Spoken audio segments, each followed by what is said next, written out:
Hey, I'm Alex Radical from Board Game Co. I'm Professor Meg. And today we are reviewing Blueprints of Mad King Ludwig. I had to pause. It's too late, I saw it. Every single time I say this name, I want to say the blueprints of Castles of Mad King Ludwig. I want to say that every time. Yeah. If you're not familiar with why, that's because the original game in this line is called the Castles of Mad King Ludwig. And that's the European version. That's funny. It's funny. It's funny. The Castle of Mad King Ludwig, which has had... Do you want this? Do you want this to stay here? Where should it go? Anywhere's fine. Anywhere's fine. Blueprints of Mad King Ludwig. The original game is going to be Castle of Mad King Ludwig by Bezier Games. Then they also had Between Two Castles of Mad King Ludwig, which was a collaboration and a mashup between Two Castles and Castle of Mad King Ludwig. That was some Stone Rider games. And now we have Blueprints of Mad King Ludwig by Bezier Games once again. This is going to be building off the same core system. Very different, actually. Same general idea. This Nothing is going about to be... the system. It's going to be a flip and write game. What do you mean? I haven't. Well, they have the crazy zany rooms. That's the similarity. Okay. Which is based off of the original Blueprints of Mad King Ludwig, or not the original Castles of Mad King Ludwig. This is not going to be confusing at all. The original Castle of Mad King Ludwig had you drafting little tiles, placing them into a grid, and scoring based on how those tiles are. This one keeps that system in the sense that it's going to be a flip and write, in which you're going to have different cards that come out, and across 10 rounds of play, you're going to be drawing these shapes onto your little castle board, and every time you complete a room, which means every time both doors are closed off, or sometimes more than two doors, whenever a room is complete, you're going to get a various bonus from this chart over here. I'm going to dive into a bit of how that's going to work, the structure of the game. I'm not going to go into every single detail, but let's go ahead and walk you through a general quick idea of how this game plays. To that end, you're going to be playing across 10 rounds, which means you're going to be drafting 10 rooms into your castle, plus your starting room, plus sometimes you'll get extra turns from these yellow rooms, which will give you extra rooms. So you may end up with 12, maybe 13 rooms if you're really ambitious. I assume more is possible. I don't know if I've seen more. Past that, what you're going to be doing is every single round, you pick one of these rooms. Now, when you pick a room, you're going to go ahead and put it in front of you. This one room is going to be worth fewer points, and it's smaller. But the upside of it is next round, players are going to select from these cards based on whoever has the lowest card in front of them. So whoever drafted the 1 is most likely picking first next round, plus they immediately got to complete an orange room because they immediately put it onto the board, which means they got the bonus because this is already complete, being a one-door room. One-door rooms are inherently going to be complete as soon as you place them. When that happens, you're going to get a few things. You're going to get scoring for completing rooms, but you're also going to get various bonuses. These are all handily printed on your little player right over here, but you're going to mark the actual bonuses you're getting as you go on this sheet. Now, the few basics over here is these first 5 rooms over here, forgetting the abilities, which we'll come back to. These first 5 rooms are going to give you points for completed rooms equal to 4, 5, 6, 7, or 8. So completing a bunch of red rooms will get you a bunch of points, which sounds great, but you have to complete the rooms. It's also it takes time to do so.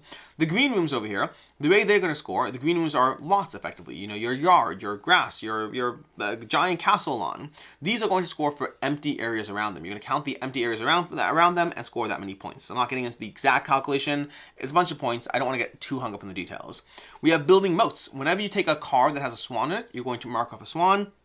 When you get your 4th swan, you can go ahead and place a moat on the board. Moats are going to be placed on your board, and they score for the buildings behind the moat. So they take up valuable real estate, but they can give you a chunk of points for not a lot of effort. Orange rooms are going to score based on drawing bonus cards. You're going to start the game with a few bonus cards, and you're going to be able to draw more bonus cards every time you complete an orange room. And for each completed orange room, you score a bonus card. An example of one, just so you have an idea over here, is going to be 20 points for completing at least 5 rooms of a single type. That's a bunch of points, but you have to get 5 rooms of a single type, which can be very, very hard. Although if you did those yellow rooms, you now have a bunch of yellow rooms in your castle. And then we have over here 10 points per courtyard. Those are going to be enclosed spaces. And for example, I'll actually show you on this sheet over here. I believe this is a Meg sheet from a previous game. Over here, a courtyard is an enclosed area that isn't a room. It's completely surrounded, but it has a door into it. That makes it a courtyard. You're going to score 10 points per courtyard, regardless of the size. You're also going to score for the total value of the rooms. If you recall, when you took this 1, you're getting 1 point, contrasted with whoever took the ballroom is getting 7 points, plus a bonus 8 if they finish it. That's 15 points. That's a lot of points, but you may have gotten with this card, you may have gotten that 20-point scorage card, so there are those trade-offs there. You're also going to score possibly for your royal decrees. Royal decrees are going to be something you draft at the beginning of the game, and you can draft a single one. There's also a variant. We can get 2 royal decrees, which is why we have that on the player board, 2 of these spots over there. But very often they are in-game rewards, so things you can do in the game that are better than other players, but sometimes they're also going to be end-game points. So you're going to have points for that. And then lastly, you're going to be vying for these areas over here. So you have these 7 things, which you're going for 5 rooms, underground rooms, swans, and 8 rooms. For each of these things, there's a giant bag of them, but for each of these goals, whoever has the most of that thing will score 15 points, second most gets 8, third most gets 4, and fourth place gets 1. That's the basic idea of these. Past that, each type of room gives you a bonus when you complete it. So yellow rooms give you an extra turn. That's how you get more rooms. Blue rooms let you place down rooms and move the doors to whatever configuration you want. Underground rooms let you add secret doors to rooms. So for example, this courtyard that Meg scored over here, that was actually done with an underground room that gave her an extra door into that courtyard, giving her 10 points for that. We have removing doors on purple rooms, which moving doors might sound not great, but honestly, that's how you're going to close off a lot of rooms you might otherwise not be able to. And we have over here taking a room from the reserve. Every round, you're going to have 2 cards more than the number of players, and the cards that are not selected or used with extra turns are going to get discarded to the reserve. Using the red ability lets you take a card from the reserve, giving you more flexibility. The green rooms over here are important because these let you expand your starting lot. You start with only the center area over here, but as you fill in these flags over here, you get to open up more areas of the lot, letting you get more stuff on the board. The blue over here is going to be how you build a moat, which we covered, and then the orange is going to let you take those bonus cards and score 1, which again we covered. That is 95% of Castle of Mad King Ludwig. There's a few other things going on as far as if you draft last, there's ways to get extra turns, that you start the game with a free ability. So there are ways to get extra things going on in the game. There's other small rules we didn't get to, but that's basically the idea of how you play. Did I call it Castle of Mad King Ludwig? That's true. Did I call it Castle of Mad King? You did. It's Blueprints of Mad King. Blueprints of Mad King Ludwig. Ludwig. I'm not confused at all. Anyways, with that, I tried to throw this and didn't work. With that, we're going to go ahead and dive into the review, starting off with what we like, don't like, and conceal as not liking, starting off with what we like. Meg, how do you feel about the game? Oh, well, you know, I enjoy a lot of verb and verbs, so for me, this is something that I always gravitate toward. Even if I don't love a game like this, I usually like the experience. So I think for me, anyone who enjoys like games that deliver that type of experience, I enjoy it. I think that it adds a bit of a level to it because you're drafting the cards away from other players, whereas sometimes there are games like this where you're all keeping the same pool of things that you're choosing from and just making optimal decisions, where this you're actually drafting away from people, which I think is really interesting because then all of the castles are going to be extremely unique. Yeah. And then again, this is an example of a finished castle over here. Mm-hmm. Also, fun fact, which I didn't even Look notice at that until right castle. now. Such a good castle. Beautiful, The beautiful. pencils that come with the game even tell you the type of room they are with the symbols and everything. That's clever. Which I don't think I noticed that the first time I played. That's very clever. Yeah. And I say first time I played because every subsequent time we used markers because Yeah. we're going to complain about these soon enough. Yeah. Anyways, past that though, so yeah, for me, I like a bunch of things about the game. There's a few things. I like you said already, I'm already primed to like a verb and verb game. I don't know what it is about them. There's something charming and fun about them. And this definitely falls into a more medium weight class. This is not a light, super accessible game. There's a lot going on here as far as how you're trying to optimize your castle. But I'd say, starting off, one thing I never got the full sense of, I don't know what it is about the original Castle of Mad King Ludwig, and it's been a while since I played it. I haven't played the original game. So I played it a long time ago. I played between two castles. Nice, nice. So Castle of Mad King Ludwig, I didn't get the same sense of accomplishment of the way you can configure your own crazy little zany situation over here. I don't know exactly why that is or whatever, but for here, I really felt that trying to make it all work in a zany, and again, there's actual history to Castle of Mad King Ludwig as to he built a whole bunch of castles that were crazy and had underground this and the whole concept of a zaniness to it is mirrored in these games.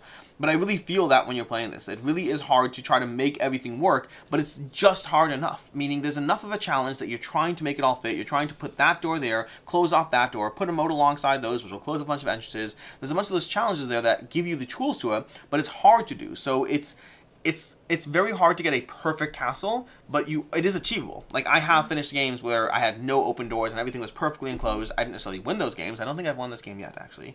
I think I've done well, but not always won this game. But never won this game. But it's a very satisfying experience to try to lay out the castles.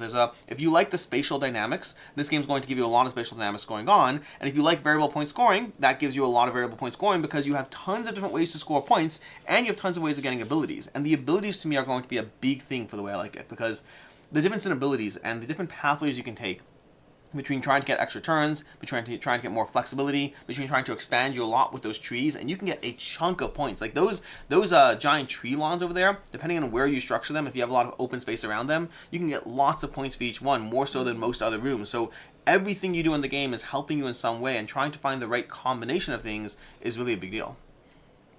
Yeah, I don't know if you touched on this when you were explaining the game, but there's also the just to move this one.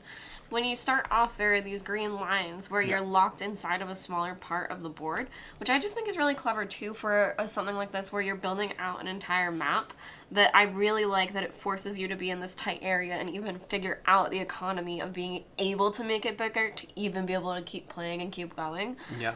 Because you can get put in a really tricky spot of if you only have, those last two very big ones to place and you can't really fit them, you have to figure out where you're going to put it. Yeah, and the game does give you the opportunity to skip a turn once in the game to just get a free bonus, which is usually the rooms are better, but sometimes if you can't place it, is what it is. But there's that trade-off. Like you kind of touched upon it there. There's a trade-off of larger rooms are worth more points. Getting a bunch of 7s and 8s are worth more points, but you also have to have the lot to accommodate them, and so there's that trade-off as you try to figure out how you get all done. I'll also say that I really like the Royal Decrees over here, as well as the bonuses. Both of those giant decks full of tons of different cards give you a ton of variability. In addition to this, the different strategies you can take with the room combinations, just having Royal Decrees that break the game in different ways. Like you had one that was like, every time you plant a tree, you get to open up 2 of your pathways, which is huge. It means you don't have to not plant a tree, plant a green spot on your board. You get to open up 2 of your lanes. And so there's a lot of things you can do that either break the rules or give you ways to score. And the variant where you could go ahead and draft 2 of those just gives you even more craziness to the game. And then lastly, in terms of variability, you have these over here where there's a giant bag full of, I don't even know how many there are, but I think there's like 30 or 40 of them as far as different types of stuff. Room sizes, room types, swans, other variables that you're trying to fight over to try to figure out which thing is most advantageous this game. Between the combination of all of it, you have a lot of variabilities to experience. You have a fun little element of building out your own cool little map and either drawing it like the way Meg has over here or drawing it the way I have, which is definitely less so over there. But there are lots of things you can try to adjust or play out differently every time you approach this game. Yeah. Anything else as far as what you like? I think that is it. I did really enjoy the drafting system that you're taking the spots away from people. I think that was what made it stand out more than other games like this for me. As far as complaints? Well, why don't you start? Okay. Because I think I know the big one. Yeah. Potentially. Probably. The biggest thing for me offhand is going to be the markers in the game. To the point that these pencils over here are, in my opinion, well, I wouldn't say the pencils and sheet combination. Exactly. It's the paper's fault. They have a sheet over here, and the goal of this is to give you something where you can go ahead and slip your card underneath and then draw what you need where you need so you can properly see it. And it gets a little hard with the center spot, but anything outside of that, you can line this up and then you could trace over it and draw whatever you need, which is very, very clever. It's a great idea to be able to give you that flexibility, especially with some of the crazier rooms where some of the rooms get very, let me see if I can find a crazy room for you. Well, and even if you look at my sheet,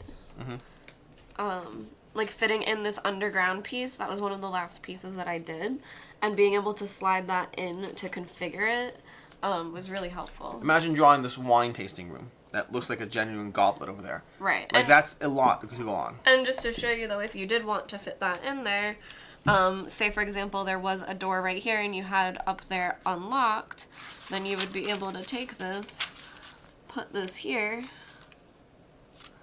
Oh, it's a little too big. It functions. It functions. It's in the zones. It's a 3 by 4. Is that too big? Nope, it's a 3 by 4 spot. Oh, You just need size down a drop. Oh, I see.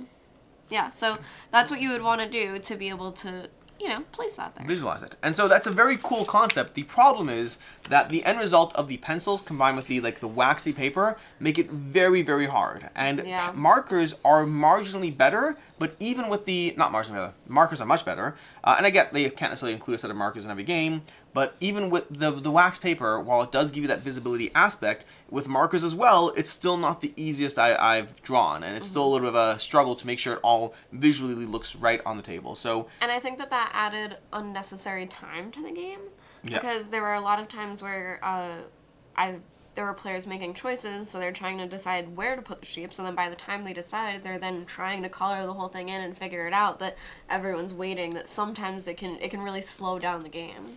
Yeah. Anything else you don't like? For me, I think there's one other thing.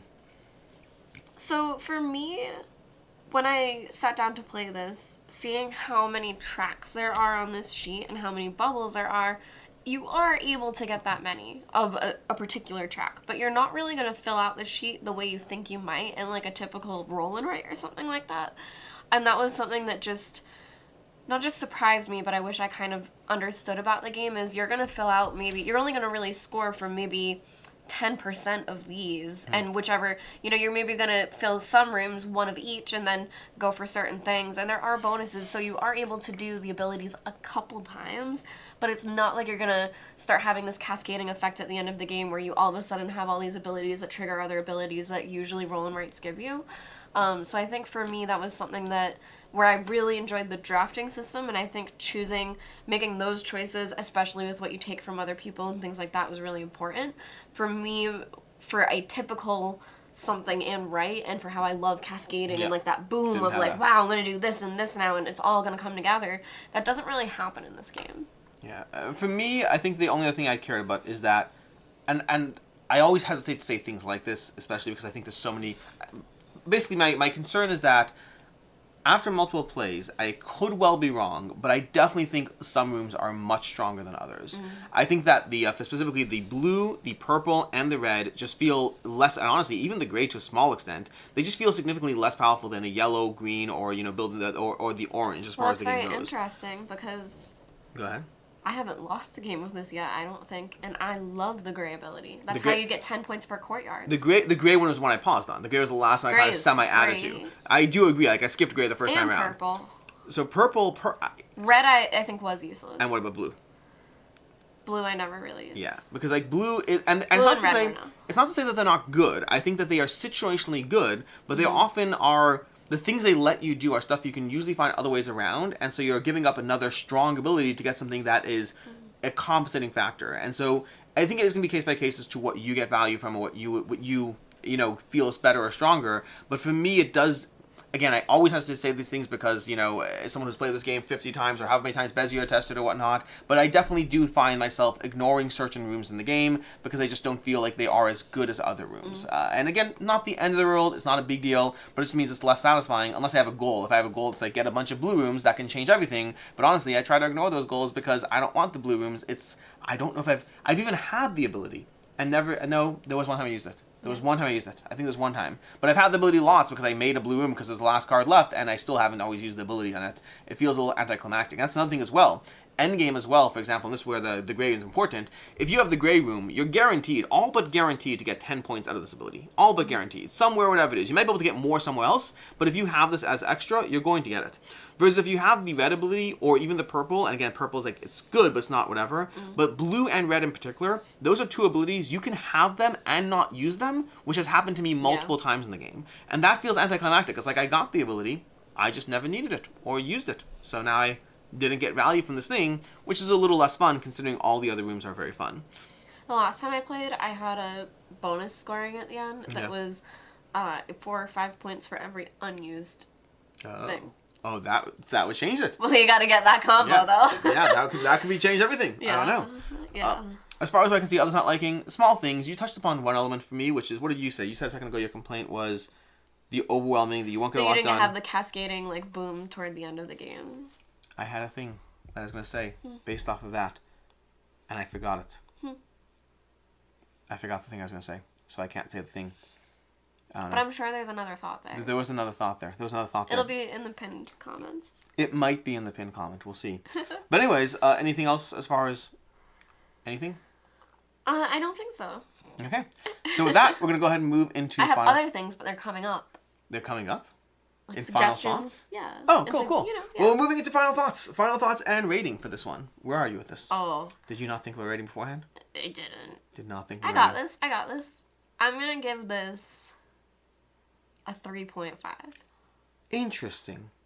Why? I thought you liked this game more than me. No, I'm going to give it a 3.5. I think I haven't been impressed. I really like these kinds of games, so I'm good at them. Like I said, I don't think I've lost this one yet.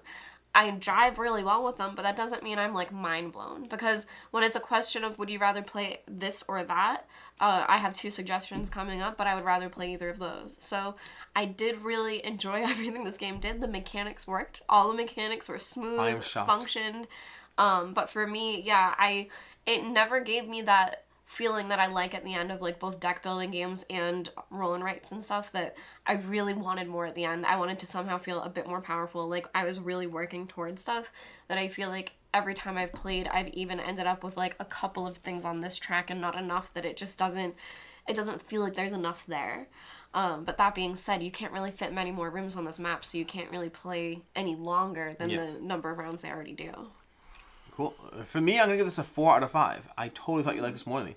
And when I first played it, I said I was going to ding it half a point for the pencil situation, because the pencil situation does bother me. You really need markers to play this game. The first game was not nearly as satisfying, because I'm struggling with the sheet the whole time to make my stuff even halfway visible, and that just takes away from a game that has writing in it.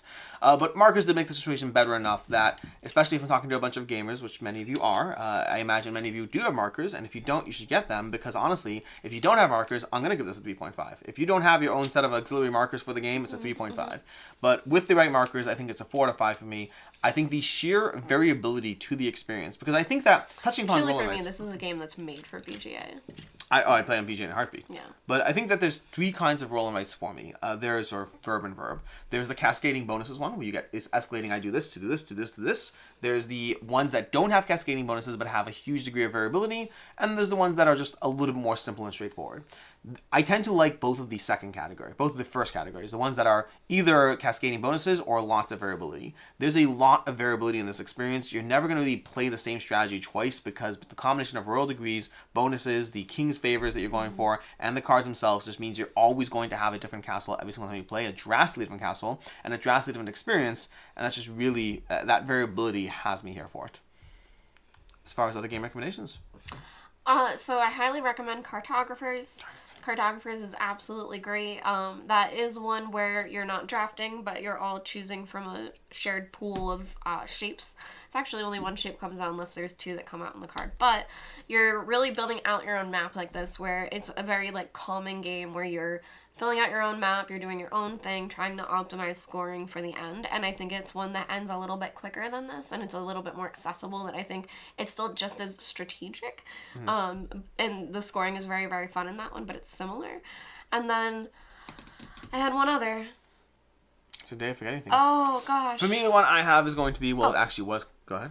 Three Sisters. If you want one that's actually a satisfying roll and write, that's still one of my top tier ones, that if you're just new to a genre like this and you want something that does give you that cascading effect that you're building up and up to being stronger and have these like really great turns at the end, Three Sisters is highly recommend. And that's one where you are drafting dice away from people. Yeah. For me, I was going to go with Cartographers, but given that was taken, I'm going to go with Castle of King Ludwig. If you like the shape aspect of things, you want to try it out. While this one landed for me better than Castle of King Ludwig, you might be different, because we are all different. Also, Isle of Cats Explore and Draw. That's another fun one for filling in. I like this kind of genre. Yeah. Anyways, until next time, I'm Alex Radcliffe from Board Game Co. I'm Professor Meg. And have a good one. Bye.